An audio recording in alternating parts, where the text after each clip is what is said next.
Ito ay isang biktima na naman ng pambubuli sa kabataan. Isang 9 years old binuli, sinaktan ng high school student na to. Grabe, anong nakain mo?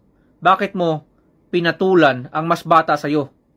Ang doble, ang liit sa'yo. Ito ba yung values na tinuro sa'yo ng magulang mo? At ang resulta, ito. Nasa ospital. Parang mag-aagaw buhay pa ata yung bata. Ewan ko ba guys, I hope na sana merong isang senador, na magsusulong, tatayo, na para pababain ang criminal liability sa Pilipinas. Then instead of 15 years old na batas ni Senator Kiko, ay pababain ito. Let's say 12 years old. Kasi meron ng mga yung 12 years old eh. May sense of responsibility na sila. Yung mga 12 years old na yan. Matanda na sila, they're old enough to know, diba?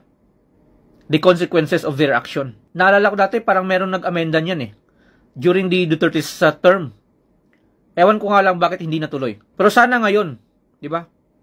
Kasi kaliwat kanan na ang naririnig natin, nababalitaan natin na pambubuli. Siguro napapanahon na para pababain na talaga ang criminal liability sa Pilipinas. Alam niyo guys, pag nakakita ko na ganito, naalala ko tuloy yung sinasabi ni ni President Duterte dati. Di ba? Na instead of kulungin mo yung mga bata, di ba? Ang kulungin mo yung mga magulang. Na instead of parusahan mo yung mga bata, hindi lang silang parusahan mo, pati yung magulang parusahan mo rin. Kasi yung mga values sana na i-instill natin sa kabataan, sana'y nagmumula yan sa tahanan. Hindi lang basta na matutunan nila sa school, di ba? Kundi magsisimula mismo sa tahanan. And we hope na sana, paigtingin pa ng school system